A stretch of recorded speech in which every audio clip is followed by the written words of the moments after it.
Essentially, this is, you're a creator, and instead of you selling other people's gym equipment or gym clothes, you're selling your own.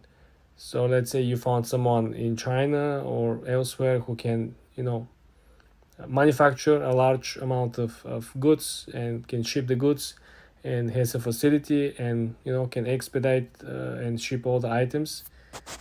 Essentially, over here you create your own account, and this is for US only, simply because I am from the US.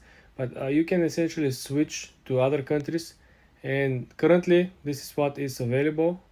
You have Indonesia, Malaysia, Thailand, Philippines, Vietnam, Singapore, and United Kingdom. Probably it will be rolling over another countries as well. Very important over here is that you should have your TikTok business account to log in over here. So you need to have a separate login, simply because this is going to show you your analytics of your business, analytics of your own performance. You could essentially click sign up with your TikTok account, but you're still going to have a separate node. And again, as you can see the examples, people tend to make more money if they're selling something that they are very, very good at. So usually, as we see over here, they're selling cosmetics, they're selling makeups.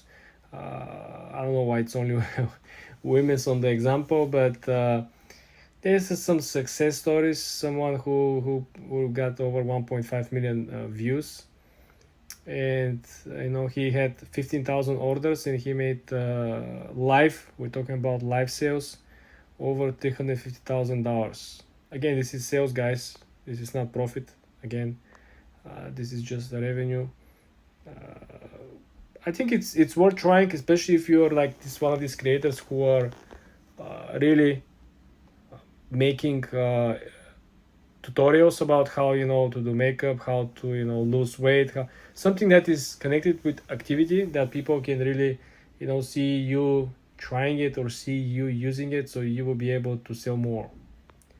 All you gotta do is to sign up over here, and this is how it works, guys. Essentially, it will take time for TikTok to to process your request, and essentially when you sign up, TikTok will generate your account and will be able to create a new spreadsheet where you should agree to the terms and conditions.